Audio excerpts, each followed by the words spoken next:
ಇವತ್ತು 1 ವರ್ಷ ಮಕ್ಕಳಿಂದ ಹಿಡಿದು ಎಲ್ಲ ವಯಸ್ಸಿನ ಮಕ್ಕಳಿಗೂ ಅಂದರೆ ಶಾಲೆಗೆ ಹೋಗೋ ಮಕ್ಕಳಿಗೂ ನೀವು ಇದನ್ನು ಮಾಡಿ ತಿನ್ನಿಸ್ಬೋದು. ಬೆಳಗ್ಗೆ ತಿಂಡಿಗೆ, ರಾತ್ರಿ ಊಟದ ಸಮಯಕ್ಕೆ ಅಥವಾ ಮಕ್ಕಳ ಟಿಫನ್ ಬಾಕ್ಸ್ಗೂ ನೀವು ಇದನ್ನು ಮಾಡಿ ಕೊಟ್ಟು ಕಳಿಸ್ಬೋದು. ತುಂಬಾ ಹೆಲ್ತಿ ರೆಸಿಪಿ. ಬನ್ನಿ ಇದನ್ನು ಮಾಡೋದು ಯಾವ ರೀತಿ ಅಂತ ನೋಡೋಣ. ಮೊದಲು ನಾನಿಲ್ಲಿ ಒಂದು ಚಿಕ್ಕ ಕಪ್ಪಲ್ಲಿ 1 ಕಪ್ ಗೋಧಿ ಹಿಟ್ಟನ್ನ ತೊಗೊಂಡು ಇದಕ್ಕೆ ಸ್ವಲ್ಪ ನೀರು ಸೇರಿಸ್ಬಿಟ್ಟು ಗಂಟಿಲ್ಲದೆ ಇರೋ ಥರ ಮಿಕ್ಸ್ ಮಾಡ್ಕೊಳ್ತಾ ಇದ್ದೀನಿ. ನಾರ್ಮಲ್ ಆಗಿ ದೋಸೆ ಬ್ಯಾಟರ್ ರೆಡಿ ಮಾಡ್ಕೊಳ್ತೀರಾ ಅಲ್ವಾ, ಅದೇ ಕನ್ಸಿಸ್ಟೆನ್ಸಿಗೆ ಮಿಕ್ಸ್ ಮಾಡ್ಕೊಳ್ಬೇಕು. ನೋಡಿ, ಈ ರೀತಿ ಸ್ವಲ್ಪನೂ ಗಂಟಿಲ್ಲದೆ ಇರೋ ಥರ ಮಿಕ್ಸ್ ಮಾಡಿಕೊಂಡು ಇದಕ್ಕೆ 1 ಮೊಟ್ಟೆನ ಸೇರಿಸ್ಕೊಳ್ತಾ ಇದ್ದೀನಿ. ಈಗ 1 ರಿಂದ 1.5 ಟೇಬಲ್ ಸ್ಪೂನ್ ಬೆಲ್ಲ ಸೇರಿಸ್ಕೊಳ್ಳಿ. ಆರ್ಗ್ಯಾನಿಕ್ ಬೆಲ್ಲ ಉಪಯೋಗಿಸಿದ್ರೆ ಒಳ್ಳೆಯದು. ಈ ಬೆಲ್ಲ ಮೊಟ್ಟೆ ಸೇರಿಸಿದ ನಂತರ ಇದನ್ನು ಚೆನ್ನಾಗಿ ಮಿಕ್ಸ್ ಮಾಡ್ಕೊಳ್ಬೇಕು.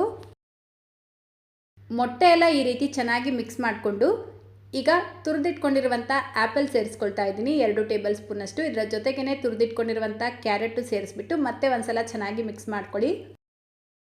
ಒಂದು ಲಿಡ್ನ ಕ್ಲೋಸ್ ಮಾಡಿ 5 ನಿಮಿಷ ಇದನ್ನು ರೆಸ್ಟ್ ಮಾಡೋದಕ್ಕೆ ಬಿಡಬೇಕು. ನೋಡಿ, ಕರೆಕ್ಟಾಗಿ 5 ನಿಮಿಷಕ್ಕೆ ಇದೆಲ್ಲ ಚೆನ್ನಾಗಿ ಮಿಕ್ಸ್ ಆಗಿರುತ್ತೆ. ಈಗ ಗ್ಯಾಸ್ ಸ್ಟವ್ ಮೇಲೆ ಒಂದು ತವಾ ಅಥವಾ ಪ್ಯಾನ್ನ ಬಿಸಿಗಿಟ್ಕೊಂಡು ಒಂದು ಅರ್ಧ ಟೀ ಸ್ಪೂನ್ ಎಣ್ಣೆ ಸೇರಿಸ್ಬಿಟ್ಟು ಸ್ಪ್ರೆಡ್ ಮಾಡ್ಕೊಳ್ತಾ ಇದ್ದೀನಿ. ಎಣ್ಣೆಗೆ ಬದಲಾಗಿ ತುಪ್ಪ ಬೇಕಿದ್ರೂ ಉಪಯೋಗಿಸ್ಬೋದು. ಅಷ್ಟೇ. ಈಗ ನಾರ್ಮಲ್ ಆಗಿ ದೋಸೆ ಮಾಡ್ಕೊಳ್ತೀರಾ ಅಲ್ವಾ, ಅದೇ ರೀತಿ ಇದನ್ನು ಚಿಕ್ಕದಾಗಿ ಮಾಡ್ಕೊಳ್ಬೇಕು. ಈ ರೀತಿ ಚಿಕ್ಕದಾಗಿ ಮಾಡ್ಕೊಡೋದ್ರಿಂದ ಮಕ್ಕಳಿಗೂ ಇಷ್ಟ ಆಗುತ್ತೆ, ನೋಡೋದಕ್ಕೂ ಚೆನ್ನಾಗಿರುತ್ತೆ. ಮೀಡಿಯಂ ಫ್ಲೇಮಲ್ಲೇ ಇದನ್ನು 2 ಕಡೆ ಬೇಯಿಸ್ಕೊಳ್ಬೇಕು. ಅಷ್ಟೇ. ನೋಡಿ, ಈಗ ಸಾಫ್ಟ್ ಆ್ಯಂಡ್ ಟೇಸ್ಟಿಯಾಗಿರುವಂಥ ಪ್ಯಾನ್ ಕೇಕ್ ರೆಡಿಯಾಗಿದೆ. ಇದು ಮಕ್ಕಳಿಗಂತೂ ತುಂಬ ಇಷ್ಟ ಆಗುತ್ತೆ, ಯಾಕಂದರೆ ಇದರಲ್ಲಿ ಸ್ವೀಟ್ ಸೇರಿಸಿರೋದ್ರಿಂದ ಮಕ್ಕಳು ಇಷ್ಟಪಟ್ಟು ತಿಂತಾರೆ. ಇದನ್ನು ನೀವು ಪ್ರತಿದಿನವೂ ಮಾಡಿ ತಿನ್ನಿಸ್ಬೋದು ಅಥವಾ ಒಂದಿನ ಬಿಟ್ಟು ಒಂದಿನವೂ ಮಾಡಿ ಕೊಡ್ಬೋದು. ಸಂಜೆ ಟೈಮಲ್ಲಿ ಸ್ನ್ಯಾಕ್ಸ್ ಥರನೂ ಮಾಡಿ ತಿನ್ನಿಸ್ಬೋದು.